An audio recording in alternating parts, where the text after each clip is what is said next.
Most people have never heard his name. But in 1999, one man walked into a dying company, and refused to let it fall. No popularity, no comfort, just decisions. This is the story of the man who saved Nissan. In 1999, Nissan was drowning in more than $20 billion of debt. Sales were collapsing, factories were underperforming, and confidence inside the company was fading fast. Many experts believed the Japanese automotive giant was heading toward complete collapse.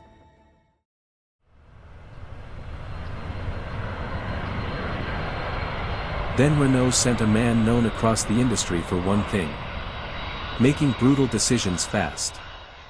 His name was Carlos Ghosn, a sharp, disciplined executive feared by some and respected by many. Inside the business world, they called him the cost killer. But who was Carlos Ghosn? What was his first leadership move? What made his management style so effective? And how did he transform one of the world's biggest automotive companies? This is the story of the leader who saved Nissan.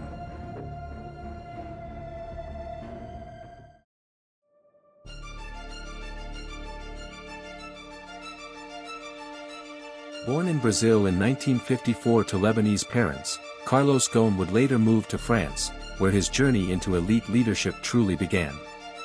In 1974, he entered the prestigious École Polytechnique in Paris, one of France's most respected engineering schools. A few years later, he graduated from École des Mines de Paris, an institution known for producing some of the country's top industrial and business leaders.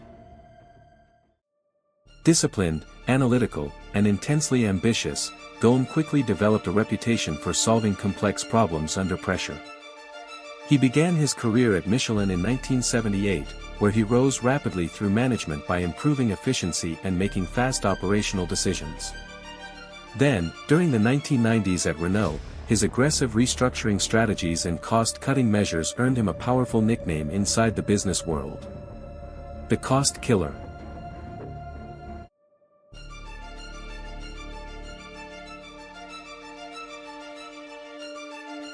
By the mid-1990s, Renault was facing serious operational inefficiencies. Costs were high, productivity was inconsistent, and the company needed a leader capable of making difficult decisions quickly. That leader became Carlos Ghosn. At Renault, Ghosn immediately focused on one objective: operational performance. Instead of relying on traditional management methods, he introduced a results-driven approach centered around efficiency, accountability, and speed. He reduced unnecessary spending, reorganized supply chains, improved communication between departments, and pushed managers to focus on measurable performance targets. But his most controversial decisions came through restructuring. Factories were reviewed aggressively, costs were cut across multiple divisions, and thousands of jobs were eliminated in an effort to stabilize profitability and improve competitiveness. Many employees and executives considered his methods ruthless. But investors and shareholders saw something different. Results. Under Ghosn's leadership, Renault significantly improved its financial performance and operational discipline.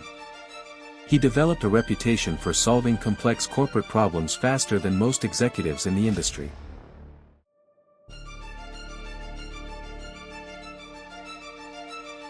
By 1999, Nissan was facing one of the darkest periods in its history. The company was buried under more than $20 billion in debt, profitability was collapsing, and years of slow decision-making had weakened its competitiveness in the global automotive market. Many analysts believed Nissan was running out of time. That was when Carlos Ghosn arrived in Japan. Coming from Renault with a growing reputation for operational discipline and aggressive restructuring, Ghosn was given a mission few executives would dare to accept: save Nissan from collapse. But instead of protecting traditional corporate structures, Ghosn focused immediately on performance and accountability. He believed Nissan's biggest problem was not technology or talent, it was inefficient management and a culture resistant to change. One of his first leadership moves was the creation of cross-functional teams, forcing departments that rarely collaborated to work together and identify operational weaknesses directly.